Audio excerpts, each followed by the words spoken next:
के बीच में जूझ रहे। सर इतना कुछ होने के बाद मैं अपने जो है कि शासन प्रशासन से बराबर मदद मांगती रही, लेकिन किसी ने हमारी मदद नहीं की। हमको सिर्फ और सिर्फ फ़ोन किया जा रहा था। चांदपुर चौकी से फ़ोन आता था तो बोलते थे कि देखिए बॉर्डर पे पड़ता है, तुम जालूपुर चौकी पे चली जाओ। जब मैं जालूपुर चौकी पे चली जाती थी तो बोलते कि देखिए बॉर्डर पे पड़ता है, मढ़नी महासीपुर फूलपुर के बीच में ये बॉर्डर है, बॉर्डर के बीच में तुम्हारे पति को मारा गया है। मैं लाचार महिला अपने पति को लेकर दर बदर की ठोकरें खाती रही। तो मैं अपने पति की इलाज करवाऊँ कि मैं गाँव गाँव पुलिस थाना कोर्ट कचहरी घूम के पता करूँ कि किस बॉर्डर पे पड़ता है। ये तो पुलिस वालों का काम है ना।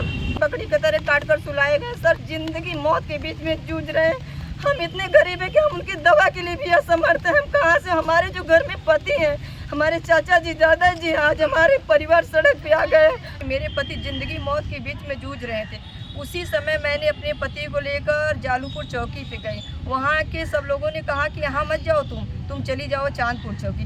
फिर मैं उसी हालात में अपने पति को रोते बिलखते उनको गोदी में लेकर, जो मेरे परिवार है, मेरी फैमिली है, मेरे पीछे पीछे मैं अपने पति को लेकर आगे आगे चली जा रही थी। वहाँ भी जाने के बाद उन लोगों ने कहा कि नहीं नहीं तुम यहाँ मत जाओ, तुम चली जाओ सीधे चौबेपुर। मैं चौबेपुर गई। चौबेपुर जाने के बाद वहाँ पता चला कि तुम जाओ पहले इनका मेडिकल करवाओ। हमारे परिवार जिंदगी मौत के बीच में जूझ रहे।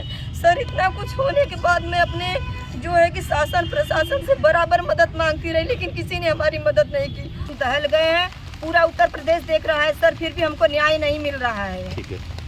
और जो उनके घर में हथियार है, तलवार है, वो कहाँ है, कहाँ से आया है, उनको किसने दिया, किन लोगों का उनको सपोर्ट मिल रहा है जो इतना बरंगा हो गए हैं। सर हमारे ऊपर इतना अन्याय हो रहा है। हमारे पति हमारे घर वाले जानवरों की तरफ मारे गए। फिर चौबेपुर थाना अंतर्गत छितौना गांव में जो राजभर और ठाकुर के बीच में विवाद हुआ था, मामले ने अब तूल पकड़ लिया है। मैं आपको बता दूं कि तस्वीरों में साफ तौर से देख पा रहे हैं, यहाँ पर तमाम लोग मौजूद हैं। मैं आपको बता दूं कि जो राजभर समुदाय से आते हैं वो पीड़िता आज यहाँ पर बैठी हैं। इन्होंने आरोप लगाया है कि इस तरह से इन्हें तरह तरह से प्रताड़ित किया गया है। खासतौर से इन्होंने प्रशासन पर आरोप लगाया कि इस तरह का हिला हिलावली अगर प्रशासन न किया होता तो इस तरह का आज दिन न देखना पड़ता। मैं आपको बता दूं कि इन्होंने आरोप लगाया, इनको न्याय नहीं मिल रहा है। तमाम तरह से इन्होंने आरोप लगाया, मीडिया में इन्होंने बयान दिया। अभी इनसे बातचीत करते हैं कि आखिरकार छितौना कांड का पूरा मामला क्या है। थाना चौबेपुर अंतर्गत छितौना गाँव में एक कांड हुआ था राजभर और ठाकुर को लेकर। विवाद के क्या कारण है, अपना परिचय बताते हैं। सर मेरा नाम सुलेखा कुमारी है, मैं छितौना वाराणसी की रहने वाली हूँ।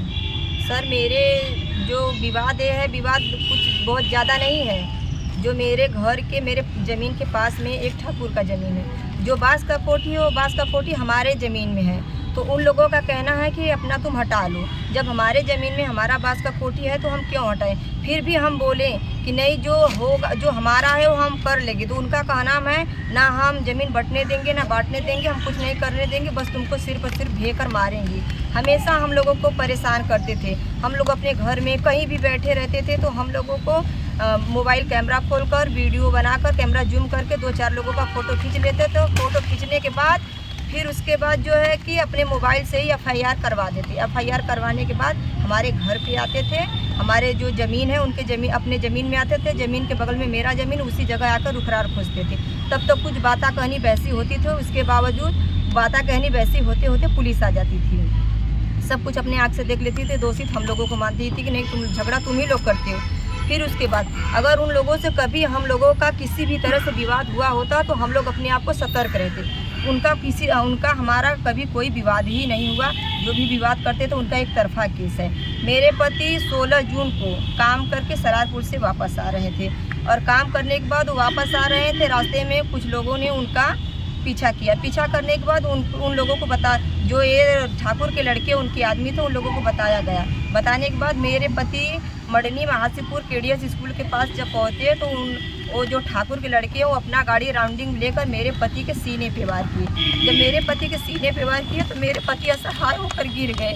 फिर असहाय होकर गिरने के बाद उन्होंने किसी भी तरह अपनी जान बचाकर भागने की कोशिश की। फिर मेरे पति के सिर पे पीछे से उन्होंने वार किया। जो कि मेरे पति पहले से ही बीमार है, बीमारी से ग्रस्त है, शुगर के पेशेंट हैं, फिर भी उनको मार दिया। फिर मेरे पति जो है कि गिर पड़े। गिरने के बाद मेरे पति किसी भी तरह अपना जान बचाकर खेत में कूद गए। खेत में कूदने के बाद फिर भी उन लोगों ने मेरे पति को हाकी डंडे राड से मारना शुरू किया। मेरे पति है वो गाय भैंस जानवरों के तो चिल्ला रहे थे। इतना अंधेरा तो वहाँ पे कोई नहीं था। फिर एक दादी आई। बोले कि अभी तो खेत में कुछ नया नहीं बोया गया है, फिर भी जानवरों की तरह किसे पीटा जा रहा है। जब दादी कुछ करीब आई तो देखे कि एक इंसान है, उनको पीटा जा रहा था। दादी चिल्लाई तो कुछ वहाँ के लोग थे, उन लोगों को जब वहाँ भीड़ इकट्ठा हुई तो छोड़कर वो लोग भाग गए। फिर भागने के बाद जो वहाँ के भैया लोग थे, मेरे पति को ले जाकर अस्पताल में उनका इलाज करवाया। इलाज करवाने के बाद वहाँ के जो लोग थे बोले तुम इन्हें सीधे चौकी पर लेके जाओ। मैं अपने पति को उसी हालत में रोते भी लगते जो है कि मेरे पति ज़िंदगी मौत के बीच में जूझ रहे थे। उसी समय मैंने अपने पति को लेकर जालूपुर चौकी पे गई। वहाँ के सब लोगों ने कहा कि यहाँ मत जाओ, तुम चली जाओ चांदपुर चौकी। फिर मैं उसी हालात में अपने पति को रोते भी लगते उनको गोदी में लेकर, जो मेरे परिवार है, मेरी फैमिली है, मेरे पीछे पीछे मैं अपने पति को लेकर आगे आगे चली जा रही थी। वहाँ भी जाने के बाद उन लोगों ने कहा कि नहीं तुम यहाँ मत जाओ, तुम चली जाओ सीधे चौबेपुर। मैं चौबेपुर गई। चौबेपुर जाने के बाद वहाँ पता चला कि तुम जाओ पहले इनका मेडिकल करवाओ। सर, मेरे पति ज़िंदगी और मौत के बीच में जूझ रहे हैं। मैं पत्नी उनकी हूँ जो कि मेरे पति पहले से ही बीमार है, उनको इतनी बुरी तरह से मारा गया, मेरा किसी भी तरह का जो है कि सहायता नहीं मिल रही थी। फिर भी मैंने उनको लेकर सीधे नरपतपुर हॉस्पिटल में गया। जिस वजह से जितना काफ़ी गंभीर मेरे पति को चोट लगा था, उनकी सीने की हड्डी क्रैक हो गई, उनका सर फट गया, कान फट गया है, जो है कि जांघ की हड्डी फट गई थी। इतना कुछ होने के बाद उनका मेडिकल एकदम हल्का बनाया गया। मेडिकल हल्का बनाने के बाद मैं 4-5 दिन तक दौड़ती रही, हमारा कहीं FIR दर्ज नहीं हुआ। हमारा जब FIR दर्ज नहीं हुआ, मैं एकदम बेबस लाचार हो गई। फिर किसी तरह और जो आदमी हैं, हमारे जो बड़ बुजुर्ग हैं, कुछ और जाने माने हैं, उन लोगों को दौड़ने पर हमारा FIR दर्ज हुआ। अच्छा बताइए कि जो मारपीट हो रही थी तो उस समय किन किन हथियारों का प्रयोग किया गया था? उसमें असलहा थे, तलवार थे, तमाम तरीके से बताया जा रहा है क्या क्या था, किस किस चीज़ों से प्रहार किया जाता है? सर, जो हम 16 जून को मारे थे मेरे पति को, तो हाकी था, राड था और बल्ली थी। फिर उसके बाद जो ये 5 जुलाई की घटना है, तो सर दर्दनाक के पूरा उत्तर प्रदेश देख रहा है। हमने अपनी आंखों से देखा है, सब लोग हमसे बार बार यही पूछ रहे हैं, हमने अपनी आंखों से देखा है, हमारे ऊपर बीत रहा है। हम क्या बताएं कि हमारे परिवार ज़िंदगी मौत के बीच में जूझ रहे हैं। सर, इतना कुछ होने के बाद मैं अपने जो है कि शासन प्रशासन से बराबर मदद मांगती रही, लेकिन किसी ने हमारी मदद नहीं की। हमको सिर्फ फ़ोन किया जा रहा था। चांदपुर चौकी से फ़ोन आता था तो बोलते थे कि देखिए बॉर्डर पे पड़ता है, तुम जालूपुर चौकी पे चली जाओ। जब मैं जालूपुर चौकी पे चली जाती थी तो बोलते कि देखिए बॉर्डर पे पड़ता है, बढ़नी महासीपुर फूलपुर के बीच में ये बॉर्डर है, बॉर्डर के बीच में तुम्हारे पति को मारा गया है। मैं लाचार महिला अपने पति को लेकर दर बदर की ठोकरें खाती रही। तो मैं अपने पति की इलाज करवाऊँ कि मैं गाँव पुलिस थाना कोर्ट कचहरी घूम के पता करूँ कि किस बॉर्डर पे पड़ता है? ये तो पुलिस वालों का काम है ना। किसी ने मेरी किसी तरह से मदद नहीं की। फिर उसके बाद मैंने सबसे मदद के लिए गुहार की। सिर्फ मुझको फ़ोन किया जाता तो तुम्हारा नाम क्या है, पता क्या है, कैसे हुआ, कैसे नहीं हुआ, मैं सब डिटेल में खबर देती रही।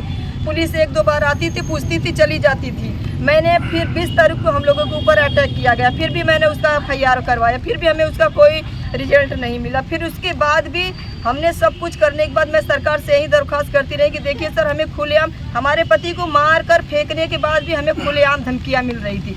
मैंने ये भी पुलिस थाने सब जगह कहा, लेकिन मेरी कहीं नहीं सुनवाई हुई। आज अगर सुनवाई हुई होती तो मेरे परिवार जो ज़िंदगी मौत के बीच में हॉस्पिटल में जूझ रहे हैं, वो इस परिस्थिति में नहीं होते। आपके पति का क्या नाम है और कौन कौन घायल है? तलवार से किन्हें मारा गया है? आज की स्थिति क्या है? सर, आज की उनकी स्थिति, उनका कंडीशन बहुत ख़राब है। और जो मेरे पति हैं, मेरे पति का नाम राजेंद्र है, मेरे दादाजी हैं उनका नाम भोला राजभर है, मेरे चाचा जी हैं उनका नाम छट्टू राजभर, और एक मेरे चाचा जी हैं उनका नाम है राम गुलाम राजभर, जो मेरे जेठ जी हैं उनका नाम सुरेंद्र राजभर है। ठीक है सर, इन लोगों को इतनी बुरी तरीके से तलवार कुल्हाड़ी से इतनी बेदर्दी तरीके से काटे हैं कि हम लोगों के आँख के सामने घटना हो गया है। हम लोग देखकर एकदम दहल गए हैं। पूरा उत्तर प्रदेश देख रहा है सर, फिर भी हमको न्याय नहीं मिल रहा है। ठीक है।